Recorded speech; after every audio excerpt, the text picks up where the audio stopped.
প্রথম রমজানের দিন কি করলাম সেটা নিয়ে থাকছে আজকের ব্লগটা। আই হোপ তোমাদের কাছে আজকের ব্লগটা অনেক ভালো লাগবে, তো ব্লগটা দেখতে থাকো। হ্যালো এভরিওয়ান, সবাই কেমন আছো? আশা করি সবাই অনেক ভালো আছো। তো এখানে আমরা সবাই সেহরি খেতে ঘুমের থেকে উঠেছি। সেহরিতে ছিল মাংস দিয়ে ভাত। তো এখানে আমরা ভাত টাত খেয়ে নামাজ পড়ে ঘুমিয়ে গেছিলাম। তারপর আর ভিডিও করা হয়নি। 6.5 hours later. নামাজ পড়ার পর এখানে ডাবলিগুলো সিদ্ধ করে নিতেছিলাম আমি। এগুলো মুড়ি মাখার সাথে আমরা ঘুগনি আকারে খাই আর কি। তো এখানে আমি নিজেই নিজের ভিডিও করতেছিলাম, আমার মন টিকতেছিল না কি করব। আর এখানে আমি কোরআন শরীফ পড়তেছিলাম। আর দেখেন আমাদের খাটের উপরে কে, আমাদের ঘরের নতুন সদস্য।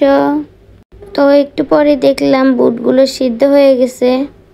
দেখতেই পাচ্ছেন এখানে আমাদের কাজের বেটি কাজ করতেছে। সরি সবাই আবার কাজের বেটি ভাইবেন, এটা আমার বোন। আমি বারান্দায় গিয়ে দেখতেছিলাম, বাহ কি সুন্দর পুঁইশাক উঠতেছে, পুঁইশাকের গোটা লাগাইছি তো তাই। আর এখানে আম্মু বলল যে পুদিনা পাতার ডাঁটাগুলো লাগিয়ে দিতে। আমি বলছি লাগানোর কোনো দরকার নেই, তো তাও লাগিয়ে দিলাম। তো তারপরে এখানে আমি বেসন গোলাচ্ছিলাম। এখানে হাফ কাপ পরিমাণ বেসন নিয়ে নিয়েছি আর 2 চামচ পরিমাণ নিয়ে নিচ্ছে আটা। তারপর দিয়ে দিব পরিমাণ মতন লবণ। তারপর দিয়ে দিব সোডা, খাওয়ার সোডা দিয়ে দিব। তারপর এখানে দিয়ে দিব জর্দার রং। এটা না দিলে তোমাদের বেগুনি আলুর চপ যেটাই ভাজো সেটা কালার হবে না, তো এটা দেয়াই লাগবে। তো এখন আমি শুকনো উপকরণগুলোকে ভালোভাবে মিক্স করে নিচ্ছিলাম। তারপর একটু পানি দিয়ে এখানে বেসনটা গুলিয়ে নিচ্ছিলাম। আর আমি যখন এই ভিডিও করতেছিলাম কেউ ছিল না আমার সাথে, আমার কষ্ট করে ভিডিও করা লাগছে। একটা ডিব্বার উপর দাঁড় করে ভিডিও করছি। তো যাই হোক, এই পর্যায়ে আসলে মনে করবে বেসন হয়ে গিয়েছে গোলানো। আর এখানে সে বোম্বাই মরিচ কাটতেছিল।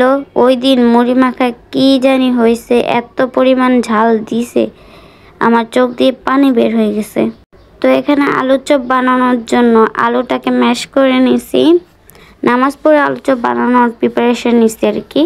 তো এখানে আমরা পেঁয়াজ মানে আলু ভর্তা যেরকম করে বানায় সেরকম করেই বানাতে হবে। আলু ভর্তা যারা বানাতে পারেন না তাদের জন্য কিছু করার নাই। তো আলু ভর্তা বানাবেন, আলু ভর্তা বানানোর পর এরকম গোটা গোটা করবেন। করার পর আমি ভুলে গেছিলাম এখানে পাঁচফোড়ন দিতে। এখানে কিন্তু লবণও দিছি। তো পাঁচফোড়নটা উপর দিয়ে ছিটিয়ে দিচ্ছিলাম যাতে তাও একটু স্বাদটা লাগে। পাঁচফোড়ন দিলে একটু অন্যরকম টেস্ট হয়। তো এখানে আমি পরিমাণ মতন তেল ঢেলে নিচ্ছিলাম কড়াইয়ে, কারণ এখন ভাজা পোড়া করব, একদমই সময় নেই। 2 কড়াইয়ে 2টা জিনিস করবে, একটাতে বুট রান্না করবে আর একটাতে আলুর চপ বেগুনি ভাজবে। আমার মনে হয় ইফতারের মধ্যে সবচেয়ে ইজি জিনিস বানানো হচ্ছে বেগুনি খালি বেসনে ডুবাবেন আর তেলে ভাজবেন। এখানে বুট রান্না করার জন্য তেলে 2-3টার মতন পেঁয়াজ কুচি আর 2-3টার মতন কাঁচামরিচ কুচি দিয়ে দিয়েছে। তো দেখতেই পাচ্ছেন এখানে আমাদের বেগুনিগুলো কি মোটা মোটা ফুলে গেছে। আমি বানাইতেছি তো এরকমই হবে। তো দেখতেই পাচ্ছেন এখানে পেঁয়াজ আর মরিচগুলো ভালোভাবে ভাজা হয়ে গেছে। এখন আমরা দিয়ে দিব পরিমাণ মতো আদা রসুন বাটা। আর তারপর দিয়ে দিব শুকনো উপকরণ। প্রথমে দিয়ে দিলাম হলুদ গুঁড়ো, তারপর এখানে দিয়ে দিব মরিচ গুঁড়ো। এটা ভাজতে ভাজতে আমার বেগুনি হয়ে গিয়েছিল, তাই বেগুনিগুলো নামিয়ে নিয়েছিলাম।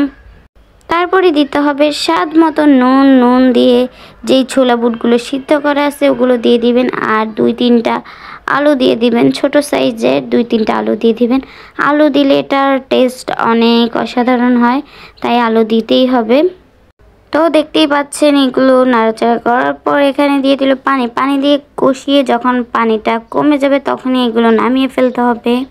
বেগুনি ভাজা হয়ে গিয়েছে, এখন আমরা ভাজবো আলুর চপ। তাই আলুর চপের ওই মিশ্রণগুলো বেসনে ডুবিয়ে এখন তেলে ভেজে নিচ্ছি। এত ইজি কাম, এটা যদি কেউ না পারে। তো যাই হোক, এখানে আমি আলুর চপগুলো ভাজতেছিলাম। আর ওই চুলে দেখি আমাদের বুট রান্না করা হয়ে গিয়েছে, মানে পানি সম্পূর্ণভাবে শুকিয়ে গিয়েছে। তো এই পর্যায়ে আসলেই এই বুটগুলোকে নামিয়ে নিতে হবে। তো এখানে দেখতেই পাচ্ছেন আলুর চপগুলো হয়ে গিয়েছে এইরকম লাল লাল। তো এখনই আমি আলুর চপগুলোকে নামিয়ে নিচ্ছি।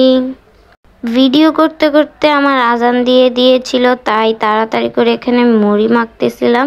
মুড়ি সবসময় আমার ভাইয়ে মাখে, এবার কেন জানি মাখে নাই। যাই হোক, আমি এখানে মাখতেছিলাম পণ্ডিতি করে, তাই আজকের মুড়ি মাখাটা একটু মজা হয়নি, তাও মজা হয়েছে। এত পরিমাণ ঝাল হয়েছে আমার চোখে দিয়ে পানি বের হয়ে গিয়েছিল। তো এখানে আমরা স্পেশাল মুড়ির মশলাটা দিয়ে দিলাম। দেখতেই পাচ্ছেন মুড়ি এত সুন্দর দেখতে। আমি এখন এডিট করতেছি, আমারই নিজের আবার খেতে মন চাইতেছে, কিন্তু আমি খেতে পারবো না, রোজা রাখছি তো। তো যাই হোক, এখানে আমি আবার এক গ্লাস শরবত খাচ্ছিলাম, এত পরিমাণ ঝাল লাগছে কি বলবো। 2 hours later. তো নামাজ টামাজ পড়ার পর একটু জিরিয়ে নেওয়ার পর এখানে আবারও আমরা বুট খাইতেছিলাম। রোজার সময় মনে হয় খাবার কোত্থেকে জানি উড়ে উড়ে এসে পড়ে। তো এটা খাওয়ার পর এখানে আমি কলা খাচ্ছিলাম আর এখানে ড্রামা দেখতেছিলাম। তোমাদের কাছে একটা কোয়েশ্চেন থাকবে যে ড্রামার নাম কি, এটা কমেন্ট বক্সে করো। আর এখানে চা খাচ্ছিলাম, রোজার মাসে চা না খেলে কি জীবন চলে? তো চা নাস্তা খাওয়ার পর এখানে একটু পড়াশোনা করতেছিলাম। পড়াশোনা না করলে আবার বকা খাবো, কারণ বলবে রোজার আনন্দে পড়াশোনা ভুলে গেছে। যাই হোক, এখানে পড়াশোনা করার পর আমরা এখানে তারাবি নামাজ পড়তেছিলাম। আর দেখতেই পাচ্ছেন আমাদের বিচ্ছু কি করতেছে। তারাবি নামাজ পড়ার পর এখানে আমি হাতে মেহেদি লাগাচ্ছিলাম, আর মেহেদি লাগানোর পর আমার আর শক্তি ছিল না ভিডিও করি। আর কি বলবো, আমরা সন্ধ্যা রাতে কোনো ভাত খাই না, তাই আর ভিডিও করি না ভাতের ভিডিও।